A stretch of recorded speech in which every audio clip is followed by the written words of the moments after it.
Good afternoon, everyone. Now, first part we have already discussed about the few terms which are involved in your nucleus, and now we will go through the second part of this nucleus, that is the composition of the nucleus, the size of the nucleus, the nuclear density, nuclear forces. We will go through that part in this very lecture. Clear? So composition of nucleus, अभी हमने पढ़ा कि nucleus consist of protons plus neutrons. ठीक है, proton positively charged होता है और neutron neutral होता है. Since it doesn't has any charge, it didn't carry any charge, right. इसका मास, प्रोटॉन का मास होता है 1.6726 into 10 raised to power minus 27 kg, which is 1836 times the charge of electron, the mass of electron. And here this is mass of proton, and let's see the mass of neutron. The mass of the neutron, that is slightly greater than this, 6749. This is 26, this is 49, slight difference, nearly same. This is the mass of the neutron. Your proton has the intrinsic angular momentum of 1/2.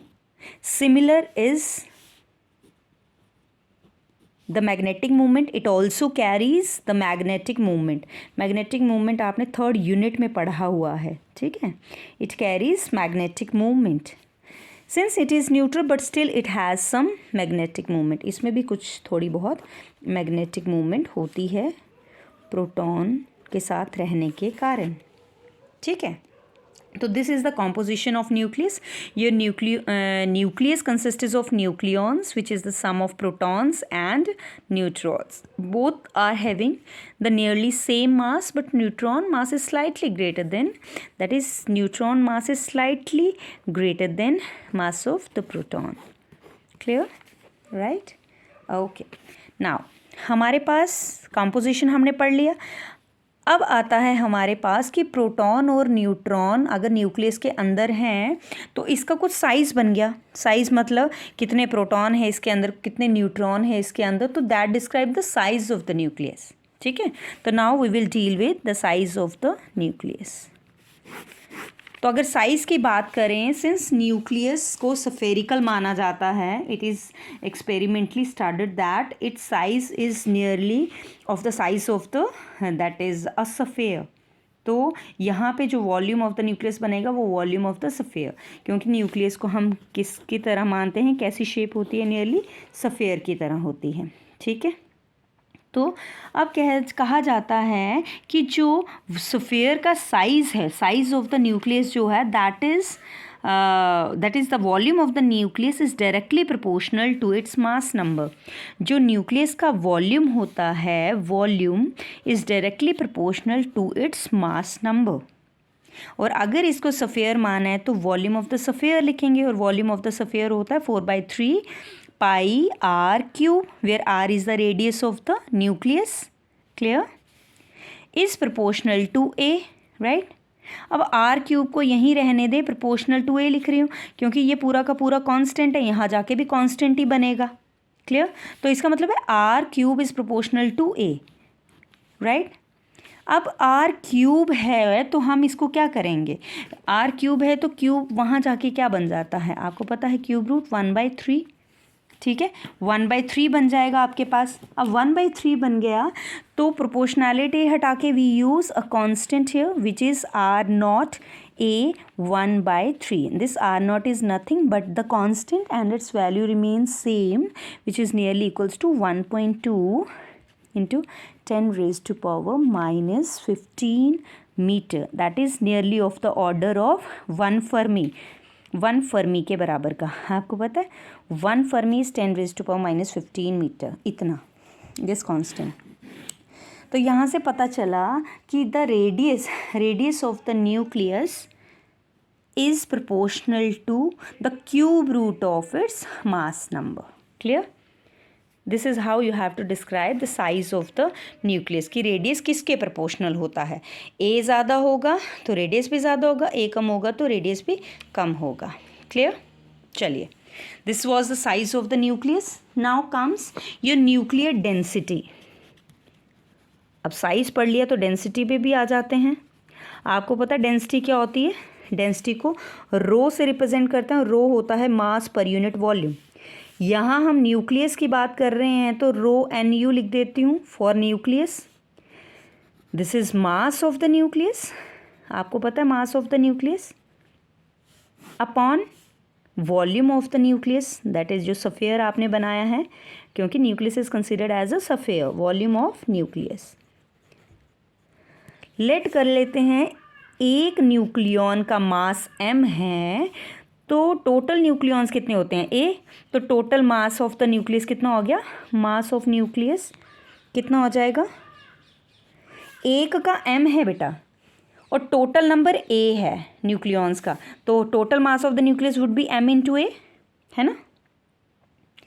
Volume तो already आपको पता है किसके बराबर होता है, अभी पीछे हमने लिखा था 4/3 पाई आर क्यूब. ठीक है, तो mass of the nucleus upon 4/3 pi R cube. Clear. ये आ गया आपके पास. अब यहाँ पे आर की वैल्यू, ये जो बच्चों आर की वैल्यू हमने ये वाली लिखी थी R0 A 1/3, ये यहाँ पुट कर लेते हैं. तो what will you get? M A वैसा का वैसा, इसका 3 ऊपर भेज देते हैं. 4 पाई आर की जगह R0 A 1/3, तो 3 वैसे है, क्यूब लगा हुआ है वैसे, वो वैसे ही लिख दिया. तो रीअरेंज करेंगे तो what will you get? 4 pi, this is R0 cube, cube दोनों के साथ आएगा, और it is A 1/3 into 3, 3 cut जाएगा तो A. Clear. A will get cancel. What will you get? 3m upon 4 pi R0 cube. R0 की value आपको बताई थी जो कांस्टेंट है, दैट इज़ 1.2 इंटू 10⁻⁻15 मीटर. ठीक है, this is the density formula for nucleus. अब आपने देखा दिस इज़ इंडिपेंडेंट ऑफ ए नहीं आया हमारे पास, तो ए के इंडिपेंडेंट है. इसका मतलब nuclear density has a constant value for all the atoms. Clear. तो इसका मतलब है अगर इनकी वैल्यूज़ डालें, m is the mass of the nucleon, चाहे वो प्रोटॉन का डालो चाहे न्यूट्रॉन का डाल लो, 1.67 इंटू 10⁻⁻27, पाई की वैल्यू 3.14 पुट कर रही हूँ, और R0 की वैल्यू 1.2 इंटू 10⁻⁻15 मीटर का क्यूब. जब बच्चों ये सारी वैल्यूज़ हम पुट करते हैं, your answer comes out to be 2.30 into 10⁻17.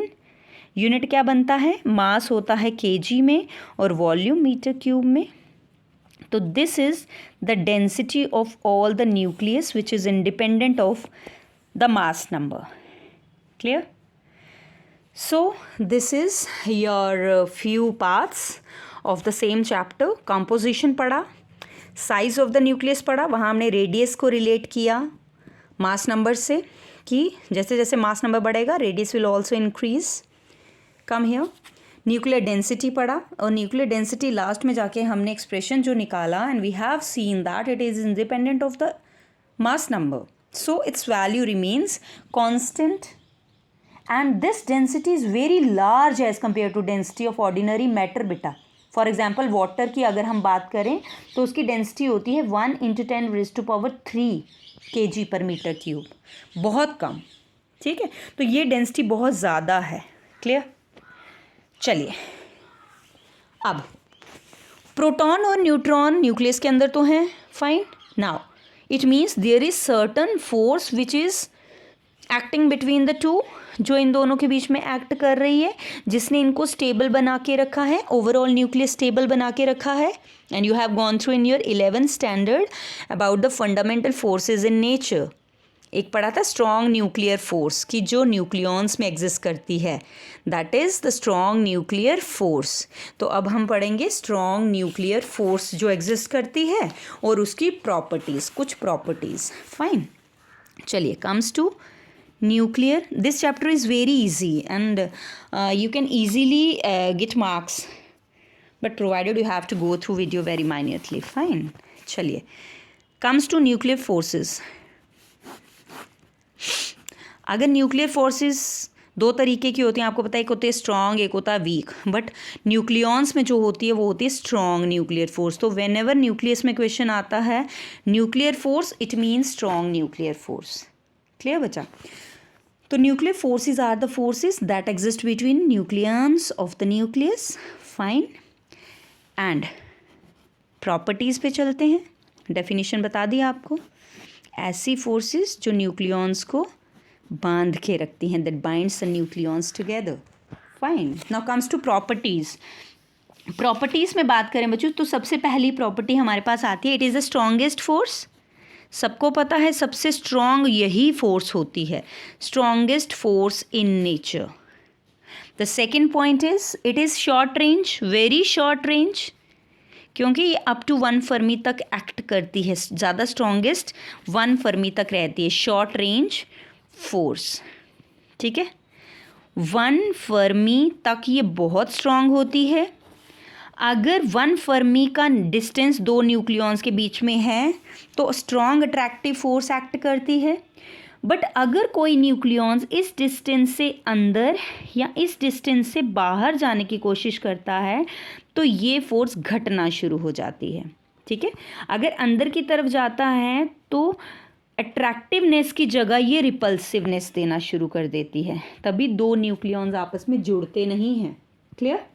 और अगर ये बाहर जाती है, दो न्यूक्लियॉन्स ज़्यादा डिस्टेंस आपस में बनाना चाहते हैं तो ये अट्रैक्टिवनेस डिक्रीज़ होना शुरू हो जाती है और नियरली 4 फर्मी तक पहुँचते पहुँचते 0 हो जाती है. ठीक है, तभी बोला जाता है, और आपको पता है 1 Fermi nearly equals to 10⁻⁻15 meter. It is very less, है ना. So it is a very short range force. Next is your, it is charge independent. Charge पे नहीं डिपेंड करती ये. क्यों? क्योंकि जितनी न्यूट्रॉन न्यूट्रॉन के बीच की फोर्स होएगी उतनी ही न्यूट्रॉन प्रोटॉन के बीच में होगी, उतनी ही प्रोटॉन प्रोटॉन के बीच में सेम न्यूक्लियर फोर्स एग्जिस्ट करेगी, कोई कम ज़्यादा नहीं. तो इसका मतलब चार्ज पे डिपेंड नहीं करती है ये. ठीक है. Fourth, it shows the saturation effect. क्या शो करता है बच्चों? ये सैचुरेशन इफेक्ट शो करता है. अब सैचुरेशन इफेक्ट क्या होता है कि ये फॉर एग्जांपल एक न्यूक्लियॉन है, इसके पास 1 2 3 4 5 6 जो बराबर दूरी पे हैं उन पे तो स्ट्रॉन्ग न्यूक्लियर फोर्स एग्जिस्ट कर रहा है, लेकिन जो उसके आगे वाले होंगे उनके साथ इसको कोई लेना देना नहीं है. ठीक है, इसका मतलब है nuclear forces show saturation effect, that is one nucleon can interact only with its neighbouring nucleon. एक न्यूक्लियॉन सबसे करीबी वाले न्यूक्लियॉन के साथ इंटरेक्ट करेगा, उसके अलावा किसी और के साथ इंटरेक्ट वो नहीं करेगा. This is called saturation effect. Clear? उसके बाद आ जाओ, it is exchange. It is an exchange force. 11th class में पढ़ा है, फर्स्ट यूनिट में ही. ये क्या एक्सचेंज करते हैं आपस में? मिजॉन्स. जैसे ग्रेविटेशन फोर्स ग्रेविटॉन्स एक्सचेंज करती है ना, पढ़ा है आप लोगों ने. वैसे ही ये क्या एक्सचेंज करते हैं आपस में? न्यूक्लियॉन्स मिजॉन्स एक्सचेंज करते हैं. तो they have exchange particles called mesons. That is why it is called exchange force. And again it is a non-central force apart from your electromagnetic and gravitational force which were central forces, but it is non-central force. इसका मतलब है nucleon के center to center ये act नहीं करती है. ज़रूरी नहीं है उसको कि this between two nucleon does not act along the line joining their center. Center to center act नहीं करती है. तो these were the various properties. Clear? अब इन्हीं प्रॉपर्टीज़ के अंदर बच्चों एक ग्राफ पूछा जाता है. ग्राफ क्या है? पोटेंशियल एनर्जी और डिस्टेंस के बीच का. ये मैं यहाँ ड्रॉ कर रही हूँ. यहाँ मैंने ले लिया पोटेंशियल एनर्जी, और आपको पता है एटम्स में आपने पढ़ा था कि पोटेंशियल एनर्जी हमेशा नेगेटिव होती है और नेगेटिव अट्रैक्टिवनेस का साइन होता है, और अगर वो पॉजिटिव होती है मतलब वो रिपल्सिवनेस दिखा रही है. ठीक है. ऊपर पॉजिटिव वैल्यूज़ हैं, नीचे नेगेटिव वैल्यूज़ हैं। ये मैंने नीचे ग्राफ शो किया है, नीचे भी पार्ट शो किया है, ठीक है। और यहाँ पे मैं डिस्टेंस ले रही हूँ। ये डिस्टेंस किन के बीच का है? न्यूक्लियॉन्स के बीच का, ठीक है। यहाँ कोई डिस्टेंस मैंने बच्चों R0 लगाया है। This R0 is nearly equals to 1 Fermi के बराबर का है। कितना? 1 फर्मी के बराबर का। अब ये ग्राफ कैसा बनता है? 1 फर्मी में स्ट्रॉन्गेस्ट फोर्स होती है, इसका मतलब स्ट्रॉन्गेस्ट पोटेंशियल एनर्जी होगी उस टाइम पे, बहुत ज़्यादा अट्रैक्टिवनेस होगी। अट्रैक्टिवनेस होगी तो मतलब ग्राफ कहाँ होगा? नेगेटिव वाले पार्ट में। तो यहाँ पे ग्राफ कुछ इस तरह का हमारा बनता है, ठीक है। ये R0 पे मैक्सिमम अट्रैक्शन, तो मैक्सिमम नेगेटिव वैल्यू आई, ठीक है।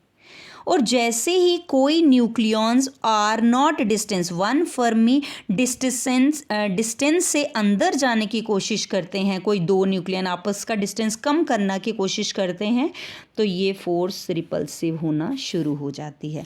देखो ऊपर की तरफ जा रही है, डिस्टेंस डिक्रीज हो रहा है दो न्यूक्लियॉन्स के बीच का, और ये फोर्स कैसी होती जा रही है? रिपल्सिव, ऊपर की तरफ पॉजिटिव वाली साइड जाना का शुरू कर रही है, ठीक है। इट मीन्स 0.8 फर्मी से अंदर अगर जब वो चले जाता है, 1 फर्मी तक बिल्कुल अट्रैक्टिवनेस है, फिर भी थोड़ी अट्रैक्टिवनेस है, बट 0.8 फर्मी तक पहुंचता है। 0.8 फर्मी, ये पॉइंट मैंने मार्क किया, 0.8 फर्मी तक पहुंचता है, तो उसके बाद पूरी की पूरी ये जो न्यूक्लियर फोर्स है वो रिपल्शन शो करती है। तभी दो न्यूक्लियन आपस में कभी भी जुड़ते नहीं हैं, ठीक है, ठीक है। तो 1 फर्मी तक मैक्सिमम अट्रैक्शन नेगेटिव शो कर रहा है, और जैसे ही 1 फर्मी से अंदर जाने की कोशिश करता है तो पोटेंशियल एनर्जी डिक्रीज करना शुरू कर देती है, और आहिस्ता आहिस्ता रिपल्शन शो करना शुरू कर दे। सबसे ज़्यादा रिपल्शन वो 0.8 के अंदर की तरफ शो करना शुरू कर देती है, ठीक है। एंड अब R0 से आगे अगर दो न्यूक्लियॉन्स का बीच का डिस्टेंस वो बड़ा करने की कोशिश, दूर जाने की कोशिश करते हैं, तो भी Aahista Aahista positive maximum, Aahista Aahista attractiveness decrease होना शुरू हो जाती है, और नियरली 4 फर्मी तक ख़त्म ही हो जाती है। तो इसीलिए बोलते हैं it is a very short range force, short range force. ये ग्राफ बताने का यही मतलब था, क्योंकि पेपर में कभी कभार ग्राफ आ जाता है। With the help of graph show the attractiveness and the repulsiveness in nucleons. Clear? So this is our lecture, and the very last part which is left will be gone through in our next video. That is only 2 topics are left in this chapter now, that is the mass defect and binding energy. ठीक है, बस यही 2 topic बचते हैं। Thank you very much.